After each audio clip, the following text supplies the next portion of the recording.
नाज़रीन अस्सलाम वालेकुम। नाज़रीन, प्रोग्राम में आज बात तो हम करेंगे अमेरिका के सेनेट में पाकिस्तान के हवाले से एक बिल को दाखिल किया गया, इंट्रोड्यूस किया गया है, जिसे 22 सेनेटर्स की इस वक्त तक सपोर्ट हासिल है। और इस बिल का मकसद खुल्लम खुल्ला ये नज़र आ रहा है कि पाकिस्तान के ऊपर सैंक्शंस लगाए जाएँ और इस एक्सक्यूज़ पे लगाए जाएँ कि पाकिस्तान ने गुज़िश्ता 20 बरस में तालिबान की अगर फाइनेंशियल मदद की है, उनको खाना पीना दिया है, लॉजिस्टिक दिया है, इंटेलिजेंस शेयरिंग की है, हमदर्दी की है, उसकी इन्वेस्टिगेशन होनी चाहिए और उस हवाले से सैंक्शंस का मुतालबा किया गया। ये बिल है, ये कानून नहीं है। कोशिश की जा रही है कि इस बिल को कानून की शक्ल दी जाए, यानी इसको एक एक्ट बनाया जाए। ये गालबन पास नहीं हो पाएगा, लेकिन बहरहाल इसकी अहमियत क्या है, इसके अगराज़ो मकासद क्या हैं, इसके पीछे किस किस्म की सियासी ताकतें हैं, कौन इसे पुश कर रहा है, इसकी अहमियत क्या है पाकिस्तान के लिए स्टेज के ऊपर, पाकिस्तान के फॉरेन ऑफिस को, पाकिस्तान की हुकूमत को, पाकिस्तानी डायस्पोरा को इस मामले में क्या करना चाहिए, इस हवाले से हम बहुत ही तफसील से एक प्रोफेशनल डिस्कशन करेंगे, डायसेक्शन करेंगे इस पूरे केस की।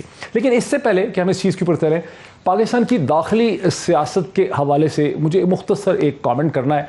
जैसा कि आप देख रहे हैं कि गुज़िश्ता अब 72 घंटों से पाकिस्तान के टेलीविज़न स्क्रीन्स जो हैं, एक सियासी अखाड़ा, एक सियासी थिएटर है, एक मीडिया थिएटर है जिसने पाकिस्तान के टेलीविज़न स्क्रीन्स को कंट्रोल किया हुआ है, पाकिस्तान के अवाम के दिलो दिमाग को कंट्रोल किया हुआ है। पाकिस्तान की सियासत की तमाम डिबेट जो है वो इस एक पूरा एक थिएटर है उसके हवाले से हो रही है।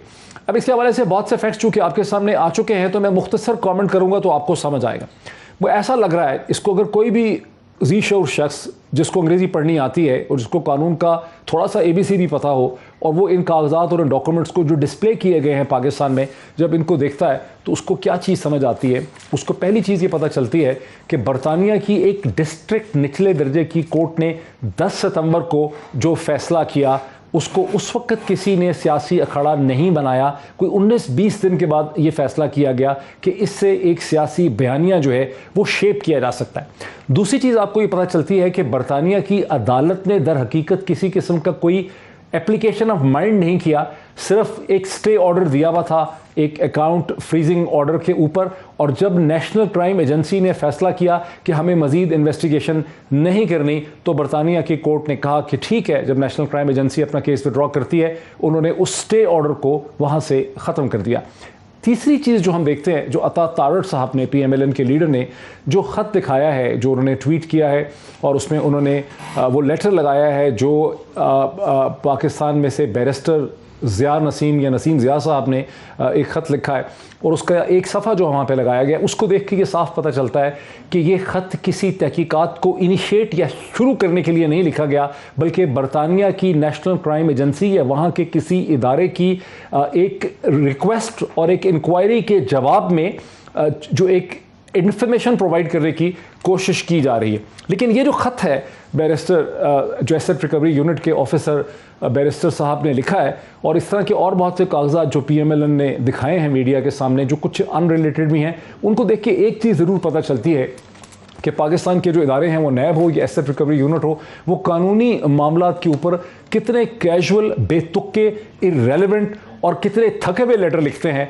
आपको ऐसा लगता है जैसे आप एक किरदार कुशी करने की कोशिश की गई है, इल्ज़ामात लगाए गए हैं, लेकिन उसमें कहीं पर भी आपको एक लीगल लैंग्वेज, एक कानूनी, एक माहिराना या टेक्निकल लैंग्वेज नज़र नहीं आती। इसको अगर आप कंट्रास्ट करें बरतानिया के 10 सितंबर का डिस्ट्रिक्ट कोर्ट का जो लेटर है, जो जजमेंट है, डिसीजन है, तो वहाँ पे आपको कोई बेतुकी बात नज़र नहीं आती, आपको एक निपा तुला कानूनी ऑर्डर नज़र आता है। इसमें यह भी हमें एक चीज़ बड़ी हैरत से और शर्म से हमें देखनी चाहिए कि कैसे बरतानिया की एक निचले दर्जे की डिस्ट्रिक्ट कोर्ट का जो ऑर्डर है, वो पाकिस्तान के 72 घंटों में सियासी हलकों मीडिया में उसे कितनी इज्जत, कितनी रिस्पेक्ट, कितनी क्रेडिबिलिटी से देखा जा रहा है, जबकि पाकिस्तान के अंदर अमूमन हाई कोर्ट्स के ऑर्डर्स जो हैं उनको भी इतनी पजीराई, इतनी रिस्पेक्ट, इतनी क्रेडिबिलिटी उनकी नहीं होती, उनके ऊपर भी इतना ट्रस्ट नहीं होता। ये हमारे लिए एक लम्हा फिक्री है। बॉटम लाइन ये है कि जो कुछ हुकूमत की तरफ से कहा जा रहा है और जो कुछ PMLN ऑपोजिशन की तरफ से कहा जा रहा है, दोनों ही बहुत ही मिसलीडिंग है। पाकिस्तान के मीडिया को, आवाम को उसमें मिसइन्फॉर्म करने की कोशिश की जा रही है। अफसोस ये है कि पाकिस्तान के बड़े बड़े अखबार जिनसे इंसान क्रेडिबिलिटी की तवक्को करता है, उन्होंने इंतहाई वन साइडेड और मिसलीडिंग बेदारियाँ लिख दी हैं इस पूरी सूरत हाल पे। हालांकि पूरी सूरत हाल को पढ़ने के लिए आपको कोई PhD नहीं चाहिए कानून में, आपको सिर्फ अंग्रेजी सिंपल आनी चाहिए मैट्रिक लेवल की, और आपको थोड़ा सा कानून का पता होना चाहिए। और 72 घंटों से ये ऊधम जो है ये पाकिस्तान में मचाया गया है। क्या मतलब एक यानी कहें कि चाय की प्याली के अंदर एक तूफ़ान जो है वो यहाँ पर मचाया गया। अब हम आते हैं उस टॉपिक की तरफ जो बहुत ही अहम टॉपिक है कि अमेरिका में पाकिस्तान के हवाले से क्या साजिश जो है वो की जा रही है। मेरे साथ एक बहुत ही डिस्टिंग्विश पैनल है, पाकिस्तान के एक्स फॉरेन सेक्रेटरी जनाब एजाज अहमद चौधरी साहब, जो न सिर्फ पाकिस्तान के फॉरेन सेक्रेटरी रह चुके हैं बल्कि पाकिस्तान के एम्बेसडर रह चुके हैं वाशिंगटन में। वो इस वक्त मेरे साथ हैं एक वीडियो लिंक के जरिए। अमेरिका ही से रज़ा रूमी साहब जो ऑथर हैं, जर्नलिस्ट हैं, बड़े प्रोमिनेंट जर्नलिस्ट भी हैं, कई किताबों के ऑथर हैं, वो मुझे अमेरिका से ज्वाइन कर रहे हैं। वलीद इकबाल साहब पाकिस्तान तहरीक इंसाफ के सेनेटर, कानूनदान भी हैं और चेयरमैन है स्टैंडिंग कमेटी के डिफेंस में, डिफेंस मैटर्स के लिए, वो भी मुझे स्टूडियो से ज्वाइन कर सकेंगे। मैं आगाज़ करता हूं एजाज अहमद चौधरी साहब की तरफ से। एजाज अहमद चौधरी साहब, आपसे बेहतर कौन हमें समझा सकेगा, you have not only been the foreign secretary of Pakistan, आप पाकिस्तान के एम्बेसडर भी रहे वाशिंगटन में। ये जो बिल है जो कांग्रेस के 170वें सेशन में, उसके पहले सेशन में इंट्रोड्यूस किया गया, जिसको 20, 21 के 22 सेनेटर्स की सपोर्ट हासिल है, ये कौन सी फोर्सेस हैं जो इसे पुश कर रही हैं? और इन शख्सियात से भी आप वाकिफ होंगे, mister Rubio, mister Johnson, mister Romney, Portman, Young, बारबरोस, ये क्या है सर? है तो सारे रिपब्लिकन्स, और एक तो उनकी डोमेस्टिक पॉलिटिक्स है जिसमें उन्होंने जो बाइडन को प्रेशर में रखा हुआ है कि जी आपने हिस्ट्री विथड्रॉल की, आपने कोई सही तरीके से इसको हैंडल नहीं किया, आपने पाकिस्तान को भी सही तरह डील नहीं किया, और तालिबान को हम अभी भी टेररिस्ट मानते हैं। तो एक तो डोमेस्टिक पॉलिटिक्स है। दूसरी है कि आपने शुरू में जब आपने इब्तदाइया बोला तो आपने कहा कि एक बिल है जिसमें पाकिस्तान के खिलाफ सैंक्शंस की बात की। पाकिस्तान के खिलाफ सैंक्शंस का बिल नहीं है ये सिर्फ तालिबान के लिए है, और उसका टाइटल भी आप अगर गौर करें तो वो भी है कि counter terrorism, oversight and accountability. कम अज कम इनमें से दो चीजें तो ऐसी हैं जिसका इतलाक खुद अमेरिका पे अपने पे होता है कि क्या उन्होंने ओवरसाइट सही तरीके से की, और सिगार की अपनी रिपोर्ट्स रिकॉर्ड पे थी, और अकाउंटेबिलिटी सही तरीके से की कि नहीं की। अच्छा, अब आता है उसका दूसरा हिस्सा कि जो तालिबान को सपोर्ट भी करेगी गवर्नमेंट, फॉरेन गवर्नमेंट, या ये कि कोई एंटिटी उसको अगर सपोर्ट करेगी तो उस पर वो सैंक्शंस लगा सकता है। देखिए, इस किस्म के जो प्रेशर पॉइंट्स हैं अमेरिका में बिल्ड किए जाते हैं, अव्वल तो ये बहुत सारी स्टेजेस से गुजरना है इसको कानून बनने के लिए, जो मैं नहीं समझता कि इतनी स्वीपिंग लैंग्वेज के साथ ये कानून बन सकेगा। तो मैं तो ये कहूंगा कि हमें उनके साथ एंगेज करना चाहिए। लेकिन एजाज अहमद चौधरी साहब, फॉरेन सेक्रेटरी साहब, ये आपने मेरे दिल की बात की कि इसकी लैंग्वेज सर इतनी स्वीपिंग है, इतनी फ्लेबरगास्टिंग इसकी लैंग्वेज है, इतना उसमें मतलब शायरी की तरह से की गई। लेकिन सर इसके दूसरे पेज के अंदर जो तीसरा पैराग्राफ है उसमें ये क्लियरली लिखा गया है कि एक an assessment of support by state and non state actors including the government of Pakistan for the September 2021 offensive of the Taliban against the Panjshir valley and the Afghan resistance. Sir इसमें तो डायरेक्टली पाकिस्तान की हुकूमत पे एक बिल में America की senate के सामने इल्जाम लगाया जा रहा है। देखिए, इसमें भी आप पंजशेर को ही ले लें, वो तो ताजिकिस्तान पे इल्जाम है कि जी वो भी वहां से कर रहा था, उसको सपोर्ट कर रहा था। तो पाकिस्तान जो है, पाकिस्तान के ऊपर जो एक हम बड़ी अरसे से ये देख रहे हैं कि स्केपगोट करना, कुर्बानी का बकरा बनाने की जो कार्रवाई है, ये उसी का हिस्सा है। और इसका गम सिर्फ अफगानिस्तान में उनकी शिकस्त से नहीं है, इसका गम चीन के साथ जो उनका मुसाबका है उस हवाले से भी पाकिस्तान के ऊपर है। मैं समझता हूं कि अगर उन्होंने इस तरीका की कोई हरकत की तालिबान पे दोबारा सैंक्शंस लगाने की, बिलीव यू मी, अमेरिका ने जहां जहां सैंक्शंस लगाई हैं उनको मुश्किलात का सामना करना पड़ा है। कैन यू इमेजिन के तालिबान पे सैंक्शंस लगने के बाद अव्वल तो वो उनसे मंगवाते क्या है अमेरिका से, लेकिन अगर वो फर्ज किया आप उसको डिस्टेबलाइज कर देते हैं और टेररिस्ट एंटिटी सारी की सारी वहां पे आ जाती हैं, और बिल्कुल उनके जनरल साहब ने भी जो सेनेट आर्म सर्विस कमेटी में बोल रहे थे, उन्होंने उसका टाइम फ्रेम भी दिया कि कितनी देर में वो एंटिटीज वापस आ जाएंगी। तो फिर इनकी ये क्या हिकमत अमली हुई सैंक्शंस की कि जिसमें उन्होंने वो और दहशतगर्द स्थिति में लेकर आ गए, अनलेस के उसका कोई और स्ट्रेटेजिक ऑब्जेक्टिव हो कि डिस्टेबलाइज कर दो, अगर ये हमारे काम नहीं बना तो डिस्टेबलाइज कर दो, उसका मैं नहीं कह सकता। लेकिन मैं आपको आपके हवाले से ये आवाम की मतलब एक किस्म का कहना चाहता हूँ कि अभी इसकी बड़ी स्टेजेस हैं, और ये नहीं कि एकदम से जनाब ये सारा कुछ हो जाएगा। कभी भी सैंक्शंस जो है अमेरिका की पहले भी जो लगी रही है कामयाब नहीं हुई, और अभी भी अगर तालिबान पे लगती है, पाकिस्तान तो एंगेज है, पाकिस्तान का कोई बीच में कर ले जितना मर्जी इन्वेस्टिगेट करना है, वो आई थिंक उस इन्वेस्टिगेशन में से निकलेगा कुछ नहीं, it's basically a pressure point. जी अच्छा, सर मेरे साथ रहिए एजाज अहमद चौधरी साहब। मैं फिर आपकी तरफ आऊँगा और आपसे समझना चाहूँगा कि आखिर क्या वजह है कि हिंदुस्तान के ज़राए अबलाग हुकूमती लोग जो हैं वो इस पर बहुत ज़्यादा शादियाने बजा रहे हैं। वहाँ दावे कर दिए गए हैं कि वहाँ, और अक्सर से ये कहा जा रहा है एक्स फॉरेन सेक्रेटरी साहब कि जब अफगानिस्तान से अमरीकी अफवाज निकल जाएंगी तो उसके बाद पाकिस्तान के ऊपर सैंक्शंस लगाने का वक्त आएगा और अमरीका सैंक्शंस लगाएगा। तो मैं इस चीज़ को भी आपसे समझना चाहूँगा। मैं ज़रा रज़ा रूमी साहब की तरफ जाना चाहूँ। रज़ा रूमी साहब, आप अमेरिका के अंदर हैं और बहुत अरसे से अमेरिका में रह भी रहे हैं, ट्रैवल करते हैं वहाँ के इस पॉइंट, आपको क्या समझ आ रही है कि ये एक ऐसे ही यानी यबड़ी सी मार दी है किसी ने बेतुकी किस्म की, या इसके पीछे कुछ ताकतें हैं, कुछ कॉकसेस हैं, कुछ ग्रुप्स हैं, स्पेशल इंटरेस्ट ग्रुप्स हैं जो इसको लेकर आगे चलेंगे? 22 लोगों ने इसको शुरू में फाइल किया है, ये 22 से 51, 52 भी हो सकते हैं। जी मुईद, बहुत शुक्रिया। सबसे पहले तो ये बात याद रखनी चाहिए कि जैसे एजाज साहब ने कहा कि अमेरिका की जो दाखिली सियासत है, अगले साल उनका मिड टर्म इलेक्शन होता है, तो उसमें भी वो भी एक बहुत बड़ा फैक्टर है इस पूरी प्रोसेस में। तो 22 रिपब्लिकन्स, जिनमें के बहुत जाने पहचाने नाम हैं, सीनियर लोग हैं, उन्होंने ये मूव किया है। और जो सेनेट है उसमें रिपब्लिकन्स और डेमोक्रेट्स की तकरीबन बराबर का टाई है, उनकी मेजॉरिटी नहीं है, सिर्फ एक वोट से, जो कि वाइस प्रेसिडेंट कमला हैरिस का वोट हो सकता है, उससे मेजॉरिटी डिसाइड होगी। पहली तो ये बात है। दूसरी बात ये है कि उन्होंने जो बाइडेन को भी प्रेशर में रखना है, उसके बहुत सारे हिस्से इसी के ऊपर हैं, मुंसलिक हैं, मगर साथ साथ ये बिल्कुल एक वाज़ेह कोशिश है पाकिस्तान को स्केप गोटिंग की, जो कि आपको पता है कि बड़ी देर से मीडिया, स्पेशली यूएस मीडिया में बार बार ये जिक्र किया जा रहा है कि अमेरिका की जो नाकामी है अफगानिस्तान में, उसका जिम्मेदार पाकिस्तान है। और वो एक बड़ा एक पूरा हल्का है जो कि पॉलिसी मेकर्स को, लेजिस्लेटर्स को बहुत ज़्यादा पुश करता है उनको। वो कहता है कि कुछ करें आप पाकिस्तान के, और जाहिर बात है उसमें कॉकसेस, और आपने जो बात की हिंदुस्तान का यहाँ पे है एक असर व नफूज तो है बिल्कुल, उसमें कोई शक नहीं है। मगर यहाँ पे तारीख भी एक हमें बड़ी वाज़ेह है। अगर आपको याद हो तो जब जेनीवा अकॉर्ड्स हुए थे 1989 में, जब ये अफगान जिहाद सोवियत यूनियन के ख़िलाफ़ ख़त्म हुआ और सोवियत फ़ौजें वहाँ से निकल गईं, तो फिर अमेरिका ने यही किया था कि वो मुख्तलिफ तरामीम ले आए, प्रेसल अमेंडमेंट, सेमिंगटन, ये वो।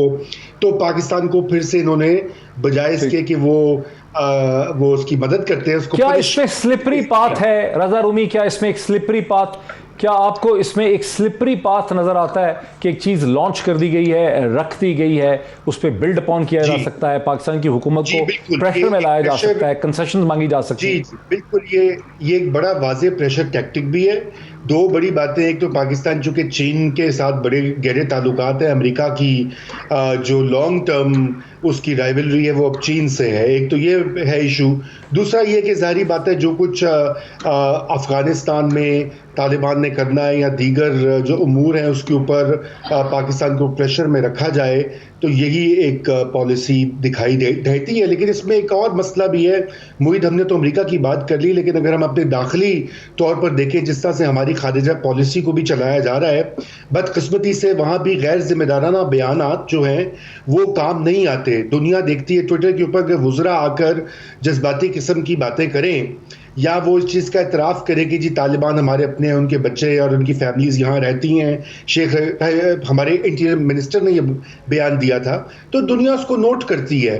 तो यहाँ पे एक एहसास ज़िम्मेदारी का जो है वो भी कुछ फुकदान है। और अगर ये चीज़ें दफ्तर खारजा हैंडल करता है, या वज़ीर आज़म साहब करते हैं, या कैबिनेट के एक नामजद कमेटी या शख्स करते हैं, हर वज़ीर का ये काम नहीं है कि वो खारजा अमूर के ऊपर गुफ्तगू करे, नंबर एक। और नंबर दो, उनका ये काम भी नहीं है कि वो अमेरिका को जो है वो सुनाए। अच्छा, मैं फिर आऊँगा, मैं सेनेटर जी मैं सेनेटर वलीद इकबाल मेरे साथ हैं और हुकूमत के मेंबर भी हैं, और सेनेटर साहब जो है वो चेयरपर्सन भी हैं स्टैंडिंग कमेटी ऑन डिफेंस के, तो मैं इनको भी इसमें लेके आऊँ। ब्रेक से पहले आपने सुना रज़ा रूमी साहब को इस हवाले से बात तो ये हो रही है कि जो अमेरिका की सेनेट के अंदर, आप भी सेनेटर हैं, अमेरिका की सेनेट के अंदर एक बिल इंट्रोड्यूस किया है 22 सेनेटर्स ने, और एक ऐसा लगता है कि एक स्लिपरी पाथ है, क्योंकि अभी नहीं पता उनको कितनी सपोर्ट मिलेगी कि नहीं मिलेगी, लेकिन एक स्लिपरी पाथ है और एक प्रोसेस शुरू किया गया है पाकिस्तान जिसकी जद में आ सकता है। अब आपने ये भी सुना रज़ा रूमी को कि आपकी हुकूमत के वज़रा और बहुत से लोग जो हैं वो बहुत ही गैर ज़िम्मेदाराना स्टेटमेंट्स तालिबान के हवाले से, अफ़गानिस्तान के हवाले से, ख़ुद अमेरिका के हवाले से देते रहते हैं। इस पर आपका क्या रद्द-ए-अमल? देखें जी, सबसे पहले मैं डिफेंस की कमेटी का चेयरमैन नहीं हूँ, मैं ह्यूमन राइट्स की कमेटी ह्यूमन राइट पहले थे, ठीक, लेकिन मैं डिफेंस की कमेटी का रुकन हूँ और इस वहाँ पर भी इस बात की तफसीली डिस्कशन हुई है। यहाँ तक कि जब हमारी कमेटी GHQ गई थी कोई आज से 3-4 हफ्ते पहले, वहाँ पर भी आर्मी चीफ और उनके जो DGM और वो सब साहिबान अफसरान मौजूद थे, वहाँ भी हुई। फिर मैं फॉरेन अफेयर्स की कमेटी का भी मेंबर हूँ, जो शरी रहमान साहिबा जिसको चेयर करते हैं, डिफेंस को मुशाहिद हुसैन साहब चेयर करते हैं। तो काफ़ी सीजनड हमारे पार्लियामेंटेरियंस हैं जो इस दोनों कमेटीज़ में हैं। देखें, इसमें एक तो तारीख़ जो है और जिसका जिक्र अभी रज़ा रूमी ने भी किया, हम तवक्को हमेशा यही करते रहते हैं, माजी में भी करते रहे हैं कि शायद 1-2 सूरतें वाज़े तौर पे तारीख़ में आती रही हैं। बहुत सी दहाइयाँ हमारी US पाकिस्तान रिलेशंस की हमारे सामने हैं। इस मौके पे हम कम से कम मेरा सवाल तो आपने नहीं मैं हम सोच रहे थे कि इस वक्त कोई तीसरी सूरत निकलेगी। वो 2 सूरतें क्या हैं? वो एक यह है, या तो हम US के लिए कोई जंग लड़ते रहे, भले वो सर्द जंग हो या अफगान वॉर हो या ये वाली वॉर हो, एक ये एक्सट्रीम थी, और दूसरी एक्सट्रीम थी कि या हम उसकी सैंक्शंस की जद में रहें। इसके दरमियान में कुछ आता नहीं है। अब उसमें कोई बयान कुछ दे या क्या दे, या X कुछ कहे, Y कुछ कहे, कोई वजीर था, कोई मुशीर था, जितनी भी डेफ्ट डिप्लोमेसी हो, हम रहे उन्हीं दोनों उसी एक रेंज के 2 सिरों पे रहे हैं या उसी स्पेक्ट्रम के 2 एंड्स पे रहे हैं। कोई तीसरी सूरत अभी तक तो नहीं आई। इससे तवक्को ये की जा सकती है, लेकिन ये मतलब ये जो बिल है 57 सफ़ों पे मुहित है। मैंने एक लफ्ज़ तो नहीं पढ़ सका, लेकिन मैं इसको सरसरी जायज़ा लिया है इसका, और इसमें ये भी दुरुस्त है। फिलहाल तो ये एक मकामी पॉलिटिक्स का भी सिलसिला आता है, क्योंकि अभी तक तो सिर्फ रिपब्लिकन्स ने इस पे किया है मूव, और अभी लेकिन ज़ाहिर इस पे डिबेट होनी है। अभी डेमोक्रेट्स की जो है अभी वो प्रेसिडेंसी जो है वो डेमोक्रेटिक कैंडिडेट के पास है जो सक्सेसफुल हुए, जो बाइडन, और वो उसको उनको भी बीच में अपनी लोकल पॉलिटिक्स के हवाले से उनको भी वो इसमें बारहा मेंशन करते हैं। लेकिन जहाँ तक पाकिस्तान का ताल्लुक है और उसको बाय नेम भी जो मेंशन किया हुआ है, वो 3 हवालों से किया गया है। एक बहुत इंटरेस्टिंग है, पाकिस्तान को बाय नेम मेंशन किया गया है 2001 से लेकर 2020 तक के दौरान के अगर कोई इमदाद दी उनको, और उसमें क्योंकि वो बताते हैं बहुत से टेररिस्ट इंसिडेंट्स हुए, बहुत से US के एसेट्स पर्सनल वगैरह उससे अफेक्ट हुए।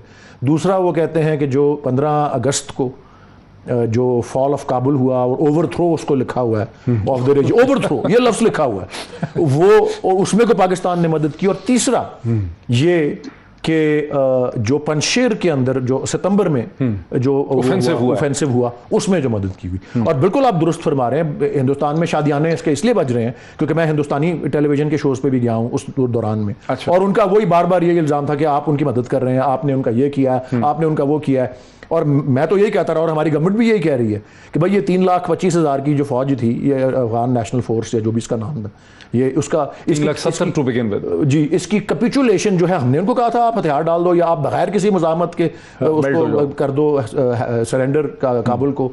और ये कि उनको कोई किसी किस्म की मुज़ाहमत ही नहीं हुई, उनको किसी की मदद की क्या ज़रूरत थी जब ऐसी मुज़ाहमत ही ना हो। और पंजशेर के ऊपर भी, और पंजशेर पे भी अभी तक वो कोई एक पॉलिटिकल साइंटिस्ट है किसी यूनिवर्सिटी में यूनाइटेड स्टेट्स में, वही BBC पे उन्होंने कोई बयान दिया है, उसी को इंडियन मीडिया बहुत उछालता रहा है, और इसी की अक्कासी मैं समझता हूँ इस बिल में हुई है। तो ये बाय नेम इसी तरह, लेकिन अभी फिलहाल तो प्रोब करने की बात है। एक बार मुझे एक ब्रेक लेने दीजिए। बहुत दिलचस्प उन्होंने बात की कि हमारे अमेरिका के साथ ताल्लुका जो है वो 2 एक्सट्रीम पोल्स में रहे हैं। या तो हम अमेरिका की खातर एक जंग लड़ रहे थे, अमेरिका की खातर कुर्बानियां दे रहे थे, और या हम अमेरिका के सैंक्शंस की जद में थे, अमेरिका के दुश्मन थे। कोई दरमियानी रास्ता कभी बन नहीं पाया हमारा अमेरिका के साथ। यहाँ पे एक ब्रेक लेते हैं। ब्रेक के बाद मैं फिर जाऊँगा एक्स फॉरेन सेक्रेटरी साहब की तरफ, और मैं उनसे ये समझना चाहूँगा कि हिंदुस्तान में क्यों इसके इतने शादियाने बजाए जा रहे हैं, और 1 साल से हिंदुस्तानी हमें बता रहे हैं कि पाकिस्तान पर सैंक्शंस लगेंगे अमेरिका की अफवाज के विड्रॉल के बाद। आखिर इसका बैकग्राउंड क्या है, सिर्फ हमें एक्स फॉरेन सेक्रेटरी ही समझा सकते हैं। After the break. नाज़रीन, वेलकम बैक। हम बात कर रहे हैं, सीधा चलता हूँ एक्स फॉरेन सेक्रेटरी जनाब एजाज़ अहमद चौधरी साहब की तरफ। एजाज़ अहमद चौधरी साहब, ये सही है कि प्रोग्राम के पिछले हिस्से में आपने हमें ये बताया और समझाया कि अमेरिका की सेनेट के अंदर ये जो 22 रिपब्लिकन सेनेटर्स ने पाकिस्तान समेत और अफ़गान तालिबान के हवाले से जो एक बिल लाया है, ये एक अमेरिका की बुनियादी तौर पर जो अंदरूनी दाखिली लोकल पॉलिटिक्स है, ये उसका शाखसाना है, ये उसका हिस्सा है। लेकिन मैं आपसे ये समझना चाहता हूँ कि कम से कम एक बरस से ज़्यादा, फरवरी 2020 जब दोहा एकॉर्ड हो गया, उसके बाद से ट्विटर के ऊपर हिंदुस्तानी कॉलमनिस्ट, शहरी, जिनको इन्फॉर्म सिटीज़न कह सकते हैं, जो कमेंटेटर्स हैं, मैं उन लोगों में हूँ पाकिस्तान में जिसके ट्विटर पे बहुत इंडियन माइंडर्स हैं। जो भी चीज़ मैं लिखता हूँ, जो भी मैं पोस्ट करता हूँ, तो उसे कम से कम 10-12 लोगों की ड्यूटी लगी हुई होती है कि वो आके उस पर एक काउंटर व्यू देते हैं। उस काउंटर व्यू के अंदर और उनके और भी लोगों से जो मुलाकात होती है, ये बात होती है, एक चीज़ बार बार दोहराई गई कि अब जब अमेरिका अफ़गानिस्तान से निकल जाएगा, अमेरिका को पाकिस्तान की ज़रूरत नहीं रहेगी, अमेरिका की डिपेंडेंस नहीं होगी, उसके ट्रूप्स वहाँ नहीं होंगे, उसके लाइंस ऑफ कम्युनिकेशन पाकिस्तान से नहीं होंगे, उसके बाद अमेरिका पाकिस्तान के ऊपर सैंक्शंस लगाएगा। ये बात मैंने दर्जनों दफ़ा सुनी है और पढ़ी है। एजाज़ अहमद चौधरी साहब, आपसे ज़्यादा बेहतर रहनुमाई नहीं कर सकता, ये महज लोकल पॉलिटिक्स है या इसके पीछे कोई इंडियन कॉकस है? इंडियन कॉकस तो यकीनन है, लेकिन मेरा नहीं ख्याल कि डोमेस्टिक पॉलिटिक्स से ज़्यादा स्ट्रॉन्ग है वो अमेरिका की अपनी दाखिली सियासत का ये शाखसाना है। लेकिन जहाँ तक हिंदुस्तान का ताल्लुक है, मैं आपको बताऊं कि उधर ख्वाहिश हमेशा से रही है कि पाकिस्तान के ऊपर किसी तरीके से नज़ला अमेरिका का गिरता रहे। ये कोई आज की बात नहीं है और हमेशा वो इस किस्म की बातें पहले भी करते रहे हैं और ये उनकी फ्रस्ट्रेशन का एक इजहार तो हो सकता है, क्योंकि 3 चीज़ें हुई हैं जी जो हिंदुस्तान को बिल्कुल पसंद नहीं आ रही। एक तो कि उनकी जो $1 बिलियन इन्वेस्टमेंट थी अफगानिस्तान में, वो सारी की सारी डूब गई है और उसका कोई उनको नज़र नहीं आ रहा। जो स्पेस मिली हुई थी वो सारी चली गई है। दूसरा उनको ये है कि पाकिस्तान तो कोई इन्होंने तनहा करने की बड़ी कोशिश की पिछले 5-7 साल में, लेकिन ये तो सीपैक भी कर गया, चीन के साथ भी बड़ी गहरी दोस्ती है, सेंट्रल एशियंस भी खुल के आ रहे हैं इनके साथ, बाकी भी रब्ता कर रहे हैं। तो ये एक दूसरी फ्रस्ट्रेशन।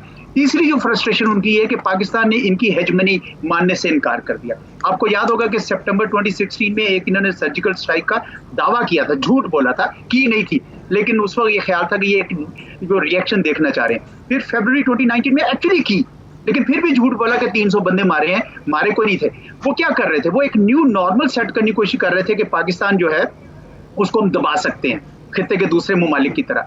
लेकिन वो इनके अपने जहाज गिर गए, पायलट पकड़ा गया, पायलट को हमने वापस कर दिया, तो वो इनकी जो साजिश थी कि हमारी हेजमनी पाकिस्तान मान जाए, वो भी नाकाम हुई। तो अभी भी इवन एट दिस पॉइंट हमारी पता नहीं किसी ने रिमार्क दिया कि आपकी खारजा पॉलिसी ठीक नहीं। मैं नहीं मानता इस बात से। मेरे ख्याल में हमारी खारजा पॉलिसी बड़ी पुरजोर रही है। खाली अमेरिका की तरफ से एक इतनी वजूहात की वजह से एक बिल आ जाए, जो बिल पता नहीं चलना भी है कि नहीं, मुझे तो बिल्कुल नहीं लगता चलता हुआ नजर आता, तो उसकी बुनियाद बनाते हुए आप पाकिस्तान की सारी खारजा पॉलिसी को फेल कर दें। मैं नहीं समझता ये कोई दुरुस्त कदम होगा। पाकिस्तान दुरुस्त चल रहा है, ठीक चल रहा है। हमें पता था कि अमेरिका के साथ ट्रांजैक्शनल रिलेशनशिप रही है, हमेशा से रही है। इन्होंने 90 में भी इसी तरह सैंक्शन लगाई थी, तो क्या हो गया था पाकिस्तान? उन सैंक्शन के नतीजे में पाकिस्तान ने तो JF-17 बना लिया और अपनी बेहतर कर दिया हालात। इसलिए ये अमेरिका की ये खामख्याली, बहुत सारे लोग उनके पॉइंट आउट करेंगे कि तालिबान को आप वैसे तो हरा नहीं सके, अब ये सैंक्शंस लगा के आप और टेररिस्ट को लेकर आ जाएंगे, तो ये कहाँ की मतलब नहीं है जी। ठीक है, मेरे साथ रहिए। Ex foreign secretary Aizaz Ahmad Chaudhry हमें बता रहे हैं, समझा रहे हैं, मेरे साथ हैं इस वक्त। जो आपने सवाल उठाया, गुज़िश्ता 24 से 36 घंटों में जब से ये बात सामने आई है, तो जो अपोजिशन के लीडरान हैं वो ये कह रहे हैं कि इमरान खान की हुकूमत की और उसकी खारजा पॉलिसी की बहुत बड़ी नाकामी है कि ऐसा बिल जो है वो आ गया है सामने। मैं रज़ा रूमी साहब की तरफ चलता हूँ। रज़ा रूमी साहब, एजाज अहमद चौधरी साहब का ये इस्तदलाल है कि हिंदुस्तान को एक बहुत बड़ा गुस्सा इस चीज़ का भी है कि पाकिस्तान को एक तो डोमिनेट नहीं किया जा सका, दूसरा पाकिस्तान को आइसोलेट नहीं किया जा सका। आप जब अमेरिका से देखते हैं, हम महसूस करते हैं कि हम आइसोलेटेड नहीं, लेकिन अमेरिका के अंदर जितना कमेंट आ रहा है और जो हिंदुस्तान से कमेंट आ रहा है, वहाँ से ऐसा लगता है कि हम अभी भी बड़े आइसोलेटेड हैं। आपको क्या लगता है कि हम बाकी दुनिया से अलग थलग खड़े हैं, आइसोलेटेड हैं, तन्हा हैं, या आपको लगता है कि हम वर्ल्ड ऑर्डर के अंदर इंटेग्रेटेड हैं? देखिए, मेरे ख्याल से बिल्कुल भी कोई आइसोलेशन वाला तो सवाल ही नहीं है। उसकी वजह यह है कि दुनिया का आबादी के हिसाब से 5वां बड़ा मुल्क जो एक न्यूक्लियर ताकत हो, वो कैसे आइसोलेट हो सकता है? कोई भी आइसोलेट नहीं कर सकता। बल्कि ये जो सैंक्शंस भी जो हैं अभी, कोई भी अमेरिका में जो मुख्तदर हल्के हैं और पॉलिसी मेकर्स हैं वो बिल्कुल भी नहीं ये चाहेंगे कि पाकिस्तान डिस्टेबलाइज हो या पाकिस्तान पे माशी पाबंदियां लगाकर उसको स्क्वीज किया जाए, क्योंकि ऐसी कोई बात नहीं है। हाँ, ये ज़रूर है कि वो अपना मकासद हासिल करने के लिए सिक्योरिटी के वो बिल्कुल ये काम करेंगे। देखिए, पाकिस्तान बड़े वाज़े तौर पर एक नई जो ग्लोबल ऑर्डर में एक नई पावर कन्फिगरेशन बन रही है, एक नया जैसे कहते हैं जिसमें कि चीन और रूस और ईरान और पाकिस्तान वो एक बहुत ही मजबूत किस्म का ब्लॉक उभर कर सामने आ रहा है। अगरचे कि उसका कोई ऐलान नहीं हुआ और अभी देखना उसके खदो खाल बाकी हैं, मगर पाकिस्तान के इन तमाम ममालिक से बेहतरीन ताल्लुकात हैं इस वक्त, और इस चीज़ का अंदाज़ा बिल्कुल अमेरिका को है। बल्कि अमेरिका जो है वो अमेरिका के अंदर खुद इस बात की बड़ी बहस हो रही है कि अभी एक डिक्लाइनिंग पावर है, जो अमेरिकन एम्पायर जो है वो अब रूबा ज़वाल है, और वो कितनी देर में लगेगी आपको पता है, बड़ी एम्पायर्स को भी दहाइयाँ लग जाती हैं। लेकिन ये खुद बहस अमरीकी जो यूनिवर्सिटियाँ और दानिश्वर यहाँ पर करते रहते हैं। तो मेरे ख्याल से पाकिस्तान आइसोलेटेड नहीं है। पाकिस्तान के मसाइल 2-3 हैं। एक तो जो मुझे जो मैंने पहले आपको बात कही कि जो हमारे दाखिली अमूर हैं, जो हमारी दाखिली पॉलिसियाँ हैं, चाहे वो खर्जा पॉलिसी हो, माशी पॉलिसी हो, हुकूमत और अपोजिशन के ताल्लुकात हों, एहतसाब का आपने जिक्र किया, हमने उनको बड़ी हद तक बिगाड़ लिया हुआ है। एक तो ये वजह है, और दूसरी बात जो है वो ये है कि पाकिस्तान का जो पोटेंशियल है वो उसी वक्त रियलाइज़ होगा जब पाकिस्तान में बड़े बड़े जो अमूर हैं उसके ऊपर सारी सियासी जमातों इस्टेब्लिशमेंट का एक कंसेंसस हो कि पाकिस्तान ने अगले 10 साल कहाँ जाना है, पाकिस्तान में माशी तरक्की किस तरह से होगी। इन अमूर के ऊपर कोई जो है इत्तफाक़ राय नहीं है। हर गवर्नमेंट जो होती है वो आने वाली गवर्नमेंट पिछली वाली गवर्नमेंट को चोर कहती है, अब ये वाली गवर्नमेंट है, कल को जो दूसरी आएगी वो इनको बुरा भला कहेगी। एक विशिष्ट साइकिल में हम फंसे हुए हैं। तो जब तक हम अपने देखिए सियासत होती है हर जगह, अमेरिका में भी, बरतानिया में भी, लेकिन बड़े अमूर के ऊपर आप देखिए मलेशिया को देखिए, चीन को देखिए, और जो तरक्की याफ्ता ममालिक है सियासत इंतशार का शिकार है। ठीक है जी, बस ये इतनी सी बात थी कि यहाँ पे मैं समझ रहा हूँ आपकी बात। आप समझते हैं कि मैं फिर इस पे आऊंगा थर्ड पार्ट में कि पाकिस्तान की अंदरूनी सियासत जो है वो परागंदा है, इंतशार का शिकार है। लेकिन मैं सेनेटर वलीद को ले आऊँ। सेनेटर वलीद, इकबाल, आपने सुना रजा रूमी को भी, आपने एक्स फॉरेन सेक्रेटरी को भी सुना, आप डिफेंस कमेटी के भी मेंबर हैं, सेनेट की आप फॉरेन रिलेशन कमेटी के भी मेंबर हैं। ऑपोजिशन मसलसल ये कहती है कि आपकी हुकूमत जो है, इस पर भी वो ये कहते हैं कि आपने फॉरेन पॉलिसी को मिसमैनेज किया है, आप तनहा हो गए हैं, दुनिया आपके खिलाफ है, आप फॉरेन पॉलिसी को मैनेज नहीं कर पा रहे। वो ये भी समझते हैं कि आपने सीपेक भी स्टक हुआ है आपकी हुकूमत के पिछले 3 बरस में, जो चाइना पाकिस्तान इकोनॉमिक कॉरिडोर है वो आगे नहीं बढ़ सका। देखें जी, इस हवाले से भी मैं समझता हूँ कि they are playing to the galleries, जिस तरह आप कहेंगे, वो बस ऐसे ही अपने ऑडियंस को कि जी किसी तरह से ये दिखाना कि जी हुकूमत हर चीज़ में नाकाम है, हालांकि ऐसी कोई बात नहीं है। रजा रूमी साहब कहते हैं कि जो जेसीसी होनी थी चीन की वो बड़ी मुश्किल से अब हुई है, 2 बरस तक स्टक रही है। मेन रेलवे लाइन 1 ML1 जो है उस पर चाइना ने फाइनेंसिंग रोकी हुई है। नहीं, देखें जी, इस तरह के प्रोजेक्ट्स में और जहाँ पे 2 गवर्नमेंट्स इन्वॉल्व हों, इस तरह की जो है टाइमलाइंस जो हैं वो उनमें ऊंच नीच होती रहती है। ये किसी तरीके से इसको आप फॉरेन पॉलिसी का फेलियर या ऐसी कोई बात नहीं कह सकते, बल्कि और ये जो ख़ास तौर पे अभी आज वाली बात है, या अभी मंडे को ये बिल आया है, तो इसमें तो एक जिस फॉरेन सेक्रेटरी साहब जो साबिक है उन्होंने भी बताया कि ये बिल्कुल एक पैटर्न है।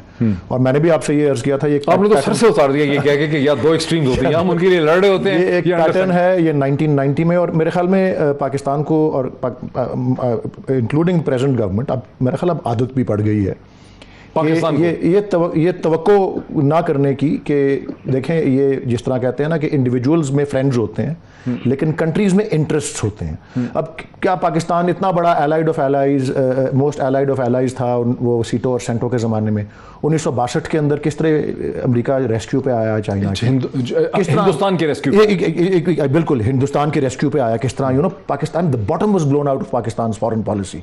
1965 में किस तरह दोनों पे उन्होंने पाबंदियां लगा दी, हिंदुस्तान से फर्क नहीं पड़ता। हाँ, तो देखें, अमेरिका एक कोल्ड वॉर एलाइड ढूंढ रहा था, हम एक हिंदुस्तान के खिलाफ एलाइड ढूंढ रहे थे, तो वो मिसमैच था।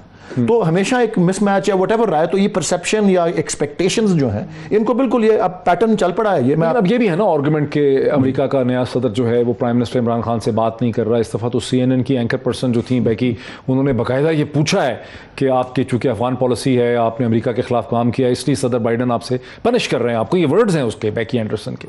अरे किसी ना एक एनालिस्ट की कोई जाती राय हो सकती है, बट इसके पीछे एक बहुत लंबी और तवील और बड़ी अब तो वेरी प्रिडिक्टेबल हिस्ट्री। और एक ये चीज़ देख लें कि ये जो जिस तरह से ये फॉल ऑफ काबुल जिस तरह 15 अगस्त को जिस तरह से हुआ, मैं अगर ये इस्तेलाह यूज़ कर सकूं कि ये एक वुंडेड बेयर भी तो है ना अमेरिका इस तरह से। बेयर और तो वैसे रूस के लिए होता होती तो है, मैं जानता हूँ। और अभी अमेरिका तो एलिफेंट, मैं सरकारी डेलीगेशन से ही मैं आया हूँ रूस से, मॉस्को से ही होके आए हैं। ये एलिफेंट है जी। तो वो एक वुंडेड, जो भी उसको कह लें, एक वुंडेड उसमें है। और स्केपगोटिंग की तवक्को जो है वो बड़ी एक रियलिस्टिक एक होगी सिलसिला। अब आप ये पिछले बात में आप पूछ रहे थे ना कि किसी वजीर ने इस तरह का बयान दे दिया, उस तरह का बयान दे दिया। मैं एक चीज़ का, हमारी कमेटी एक चीज़ का जायज़ा ले रही थी जो मैं ही कमेटी के आगे लेके आया।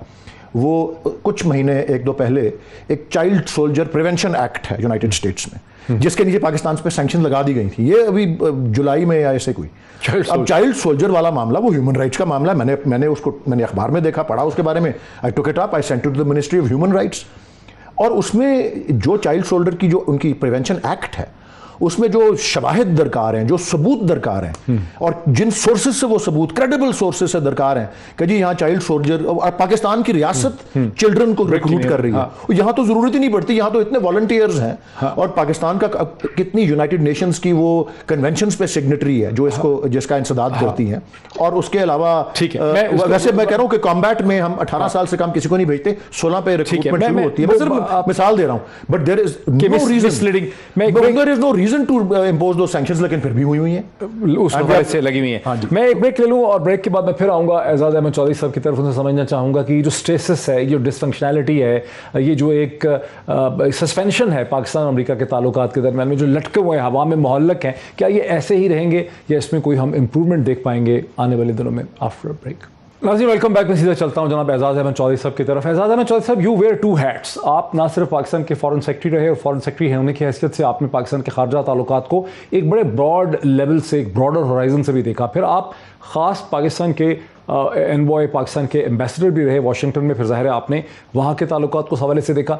ये जो एक तनाव की सी कैफियत है गुज़िश्ता कई बरस से पाकिस्तान के ताल्लुकात में, जिसमें कोई कमी नहीं आ रही है कि अमेरिका का सदर पाकिस्तान के प्राइम मिनिस्टर से बात नहीं कर रहा, बावजूद उसके कि पाकिस्तान की मसलसल मदद चाहिए थी अफगान तालिबान के साथ मीडिएट करने के लिए, नेगोशिएट करने के लिए, दोहा प्रोसेस को आगे चलाने के लिए, यहाँ से एग्जिट और एवैक्यूएशन के लिए वेस्टर्न लोगों के, अमरीकी अफवाज के लोगों को पाकिस्तान ने यहाँ से सेफली एवैक्यूएट किया और एक बड़े पीसफुल किस्म के ऑर्डरली एग्जिट में अमेरिका की मदद की। उसके बावजूद ट्रांसफर ऑफ टेक्नोलॉजी के हवाले से, फिजिक्स और बहुत से टेक्निकल सब्जेक्ट्स में हमसे वहाँ पर हमारे स्टूडेंट्स को एडमिशन नहीं मिलता है। कमर्शियल ट्रांजैक्शंस जो है वहाँ पे पाबंदी लगी हुई है। चाइल्ड प्रिवेंशन और चाइल्ड सोल्जर एक्ट के तहत हम पे डिफरेंट किस्म के सैंक्शंस लगे हुए हैं। ह्यूमन राइट के हवाले से, फिर मीडिया के हवाले से हमें डिमोनाइज किया जाता है। तो ये जो एक टेंशन है मसलसल चल रही है, इसको आप कहीं आगे रिजॉल्व होते हुए देखते हैं कि इसके बाद एक मैच्योरिटी आएगी, अमेरिका में रियलाइजेशन होगी कि चीज़ें वर्क नहीं कर रही हैं, जाहिर है कि पाकिस्तान के अपने इंटरेस्ट हैं, हमारे अपने इंटरेस्ट हैं, यही ऐसे ही चलेगा? इजाज़त साहब, एक आप चूंकि किताबें पढ़ते हैं, बहुत हैथावे की, रॉबर्ट हैथावे की किताब थी द लेवरेज पैराडॉक्स। तो उसने एग्जैक्टली ये मसला उठाया कि वो कहता है कि अमेरिका ये समझता है कि चूंकि उसने पाकिस्तान पे कुछ फेवर्स की, अब उसकी इतनी लेवरेज हो गई है कि वो पाकिस्तान को जिस तरीके से भी दबाए वो दबा देगा। फिर उसके बाद वो अगला जुमला लिखता है हैथवे, उसने कहा कि अगर आप पाकिस्तान के हवाले से देखें तो हमने ये देखा है कि जब पाकिस्तान ने नहीं दबना होता तो अमेरिका उसका कुछ नहीं कर पाता और वो लेवरेज उल्टी पाकिस्तान की लेवरेज बन जाती है। और जब पाकिस्तान दब जाता है तो फिर वो अमेरिका के लिए जो ट्रांजैक्शनल रिलेशनशिप के सारे पूरे करता है। अच्छा, आप अगर तारीखी पस मंजर देखें तो जनरल मुशर्रफ को 9/11 के बाद जब उन्होंने एक धमकी लगाई कि will bomb you to stone age और या यू आर विद अस और नॉट विदाउट, हमने फौरन एकदम से मान लो, आपने देखा हमें बड़ा नुकसान हुआ। उसका नुकसान इस तरह हुआ कि वो सारी जंग जो थी ना, वो सारी की सारी इधर आ गई हमारे ट्राइबल एरियाज में, हमने बड़ा नुकसान उठाया। तो उससे पहले भी, लेकिन जब हमने नहीं मतलब 1990 में जब सैंक्शंस लगाई तो आपने देखा कि हम न्यूक्लियर पावर बन के ऊपर आए और भी हमारी डिफेंस इंडस्ट्री सारी उसमें निकली।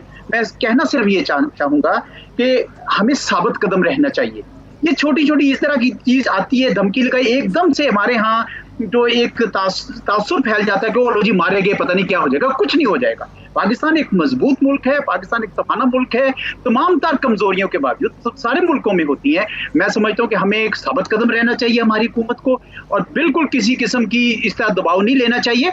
हमने जो काम भी किया है दुरुस्त काम किए हैं और अपने वो पॉलिसी सही रखनी चाहिए। अब हमें इस बात के लिए तैयार रहना चाहिए कि अमेरिका के साथ ट्रांजैक्शनल होगी, ब्रॉड बेस्ड होगी नहीं, क्योंकि अब तो माजी में यानी सारे माजी ने हमें ये चीज सिखा दी हुई है। हमें सिर्फ साबित कदम रहने, गलत बात ना करें, बड़क ना लगाएं, धमकी ना लगाएं, उस किस्म के काम ना करें, एंगेज रखें अमेरिका को, लेकिन मेरे ख्याल में साबित कदम करें। साबित कदम रहना होगा। और रॉबर्ट हैथवे की किताब का नाम क्या बताया आपने? The Leverage Paradox. The Leverage Paradox. Ji, The Leverage Paradox, जी।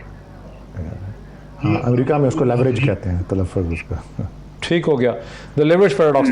रजा रोमी साहब, एक बड़ी इंटरेस्टिंग बात की एजाज अहमद चौधरी साहब ने कि जनरल मुशर्रफ जब कैपिचुलेट कर गए और एक फ़ोन कॉल आई, अमेरिका ने धमकी लगाई विद अस और अगेंस्ट अस, और उन्होंने फौरी तौर पे अमेरिका की कंडीशंस मान ली 24 घंटे के अंदर, उससे पाकिस्तान को बहुत नुकसान हुआ। आप चूँकि अमेरिका की अंदर से सियासत को देखते हैं, आपको क्या लगता है कि जनरल मुशर्रफ ने उस वक्त ब्लंडर किया या कोई ऑप्शन ही नहीं थी उनके पास? मेरे ख्याल से तो बात यह है कि कोई ऑप्शन नहीं थी, साफ साफ सी बात करनी चाहिए। और ये कहना आसान होता है कि उनको नहीं करना चाहिए था, जनरल मुशर्रफ के नाक़दीन भी ये कहते हैं और लोग भी कहते हैं, मगर हकीकत ये है कि जैसे मैंने पहले अर्ज़ किया कि हमने चूँकि अपनी मईशत की तरफ तवज्जो नहीं दी, हमने खुद एक सेल्फ रिलायंस की पॉलिसी पर नहीं खड़े हुए। आज भी हमें जो है ज़रूरत पड़ती है IMF के एक प्रोग्राम, दूसरा प्रोग्राम, पता नहीं कितना 23वां 24वां प्रोग्राम हम अभी साइन करने जा रहे हैं, उसके मुज़ाकरात स्टार्ट हो रहे हैं। तो बात ये कि एक तरफ तो हम ये है कि हमें एड की ज़रूरत होती है, फाइनेंशियल बैलेंस ऑफ पेमेंट्स को वो करने की होती है, उसके लिए हमें आलमी जो फाइनेंशियल सिस्टम है उसका हिस्सा बनना पड़ता है, वो कंट्रोल करता है अमेरिका और यूरोप। तो बात ये कि हमारी फिर ये तो हमारी अशराफिया को सोचना है ना कि उन्होंने 1947 से आज तक कहाँ तक अपनी अलाइंसेस रखे हैं।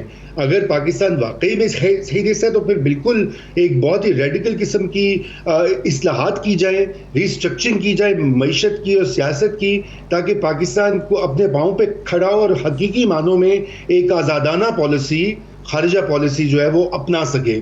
जब तक हमारी ये डिपेंडेंसीज रहेंगी मिडिल ईस्ट के ऊपर, अमेरिका के ऊपर, उस वक्त अनफॉर्चुनेटली ये मसले नहीं बदलेंगे। जी, बहुत इंटरेस्टिंग है, इसी जगह पे रुक जाएं। सेनेटर वलीद इकबाल साहब, प्राइम मिनिस्टर भी बार बार ये कहते हैं, इमरान खान के बिल्कुल 100 से ज़्यादा दफ़ा कह चुके हैं कि जनरल मुशर्रफ जो था वो उसने ये किया, वो जनरल मुशर्रफ को इस हवाले से बड़ा गलत समझते हैं। अभी रज़ा रूमी ने जो आपको कहा कि ऐसी सिचुएशन पैदा हो गई थी उस वक्त, पता नहीं क्या वजूहत थी उसके लिए, ऐसी सिचुएशन पैदा हो गई थी 9/11 के बाद कि पाकिस्तान को कॉम्प्रोमाइज़ करना ही था, वरना ख़तरा बहुत ज़्यादा था। और दूसरी चीज़ उन्होंने कही, अब आप भी IMF prime minister Imran IMF के ख़िलाफ़ बहुत बोलते रहे हैं, उनकी दर्जनों स्टेटमेंट्स हैं, लेकिन अब फिर हम IMF के पास जाते हैं बार बार और सारे उसी तरह से चल रहे हैं। इस पर क्या रिएक्शन और रद्द-ए-अमल है आपका? मैं ज़रूर दूंगा जी। एक जुमला मैं ज़रूर कहना चाहता हूँ रज़ा रूमी साहब से पहले। मैं एजाज़ अहमद साहब को दाद देना चाहता हूँ। जिस तरीके से उन्होंने अपनी बात को फॉर्मुलेट किया, वो जलसों की ज़बान में हम उसको यही कहेंगे कि जी हमें दोस्ती कबूल है, गुलामी कबूल नहीं है। बिल्कुल सही।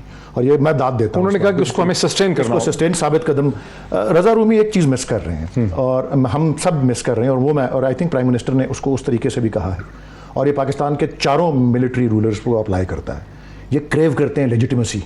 अयूब खान कोल्ड वॉर के उसके दौरान, याया खान US चाइना डेटांट के उस हवाले से, जनरल ज़िया अफ़गान वॉर, और फिर मुशर्रफ के लिए ये, तो वो लेजिटिमेसी एक बड़ी एक अहम उनके लिए चीज़ होती है।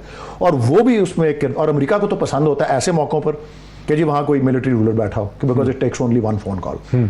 अगर यहाँ कोई जिस वक्त जमहूरी निज़ाम होता, कोई असेंबली होती, कोई हाउसेस ऑफ पार्लियामेंट होते, देखें वो सलाला का वाक़या भी हुआ, ठीक है, पीपल्स पार्टी से हमारे 100 इख्तलाफ, और उस वक्त हम असेंबली में भी नहीं थे, बट उसको एक तरीके से हैंडल किया गया, जॉइंट सेशन हुई, सब कुछ हुआ, वो सारा सिलसिला हुआ। और ये सिर्फ उसको आप ख़तरा और एक बहुत बड़े सुपर पावर से धमकी के तनाजुर में महज नहीं देख सकते। आप एक मिलिट्री रूलर की जो भूख है लेजिटिमेसी, भूख फॉर पावर, भूख, पावर तो चलो मिल गया ना, इंटरनेशनल लेजिटिमेसी, रिकॉग्निशन, ठीक है, वो किरदार अदा करती है। अच्छा, उन सारों में अब मैंने चारों गिनवा दिए हैं। अच्छा, अब मैं ये बड़ा जरूरी है कि मैं वापस जाऊं एजाज अहमद चौधरी साहब के पास, 2 मिनट मेरे पास हैं।